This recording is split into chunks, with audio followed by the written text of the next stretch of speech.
Hello there, and welcome back to yet another episode of the Gate 1 and 2 podcast. Episode 5 now. Can't actually believe this is our 5th episode. It's already gone so quick. Hope everyone is doing well, and today I'll be talking about a classic fixture, as always, England versus Germany. So this game was played away from home at Dortmund, and it was a friendly, but I know quite a few people don't see this game as a friendly.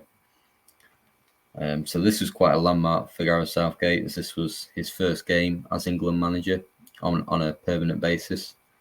So a special game for him.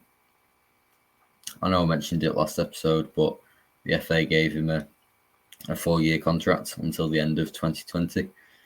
So yeah, quite an important game for him. As to every game, I'll run through the starting lineup that Gareth picked to play. And this was the first time he opted to play a 3 at the back or a 5 at the back, depending on how you look at it.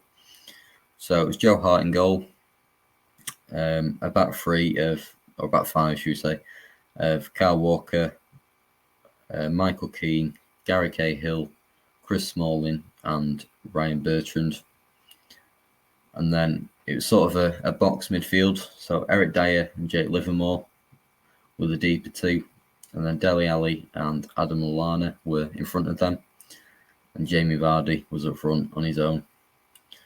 So yeah, that was the team. And I think with it being a friendly, it meant that he could experiment a bit more. With it, rather than it being a qualifying game. Kyle Walker was a wing-back, which we didn't see very often, as he usually played as a right centre-back in this system. But yeah, he was played as a wing-back, which worked quite well. Jake Livermore was given a start after coming off the bench in recent games. It was also a debut for Everton centre-back Michael Keane, who, in fairness, had a tough test as he was marking Leroy Sané for majority of the game. But yeah, he had a good debut, and he played at centre-back. So reflecting on the game as a whole, although it was a defeat, England showed real promise against one of the best teams in the world, world champions, in fact, after winning the 2014 World Cup. So yeah, it was a bright start from England, and in the first 5 minutes, England could have had a penalty. Jamie Vardy was brought down by Manuel Neuer, who was the German goalkeeper, but nothing was given. I was watching the game back this week, and yeah, it could have been given, to be honest. You've seen them go either way. So yeah, England were quite unlucky not to get a penalty in the opening 5 minutes. Not long after that, Michael Keane, who I just mentioned, he could have scored from a corner. He fired over the bar. But yeah, what a debut that would have been, scoring against Germany. But yeah, just missed. And yeah, Adam Lallana, who, if you listen to my previous episodes, you'll know that he was in real form going into this game for England.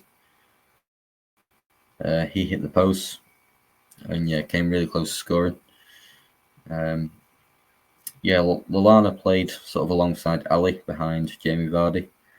So this meant that Vardy was slightly more isolated, as he didn't have wingers either side of him. But it did mean that Lallana and Ali were sort of given free roles to do what they do best. And yeah, England show real promise in the opening stage of the game. And if I'm honest, should have taken the lead. Eric Dyer missed a free kick. Dele Alli missed a 1-on-1. So yeah, so many chances that they probably should have scored. And yeah, there's no doubt that Gareth would have been delighted with how the first half went, but they just lacked that composure in front of goal. So yeah, it was goalless going into half time. But yeah, England were by far the better side in the first half. So moving on to the second half, Germany definitely came out the blocks faster. It was very end-to-end. Both teams had chances, equals amount of possession. But yeah, it was only a matter of time until someone took the lead, and unfortunately, that team was Germany. Yeah, an absolute wonder goal, one of the best goals you'll ever see England concede. I'm trying to think if I've ever seen a better goal against England in my lifetime. I probably haven't. Yeah, an absolute brilliant goal. And it was scored by Lucas Podolski. I think that's pronounced right. Yeah, an incredible goal, and Joe Hart had absolutely no chance. Yeah, Germany took the lead. Yes, they won up, and after this goal, England made quite a few changes. So James Ward-Prowse came on to make his full debut for England. Nathan Redmond came off the bench for his one and only cap.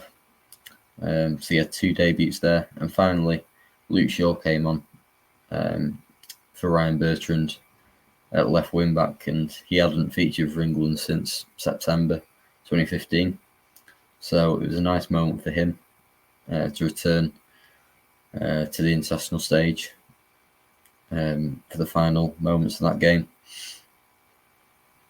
So yeah, nothing much happened from there really. And yeah, Germany went on to win the game 1-0. So yeah, a first defeat for Southgate, but from what he said after the game, he wasn't disappointed. Like I say, it was a really prominent performance by England. We saw loads of young players play. Players were given debuts. And yeah, as mentioned, the back three system worked really well. And this game was possibly a major reason as to why he decided to play with the back three at the World Cup just a year later. So yeah, he'd learnt a lot about a lot of the players on the night. And yeah, it wasn't Germany's best team he put out. And it was missing some key players from that German side, but it'll still taken loads of positives going into the next game against Lithuania, which is the game I'll be talking about next episode. So yeah, on that note, I'll leave it there.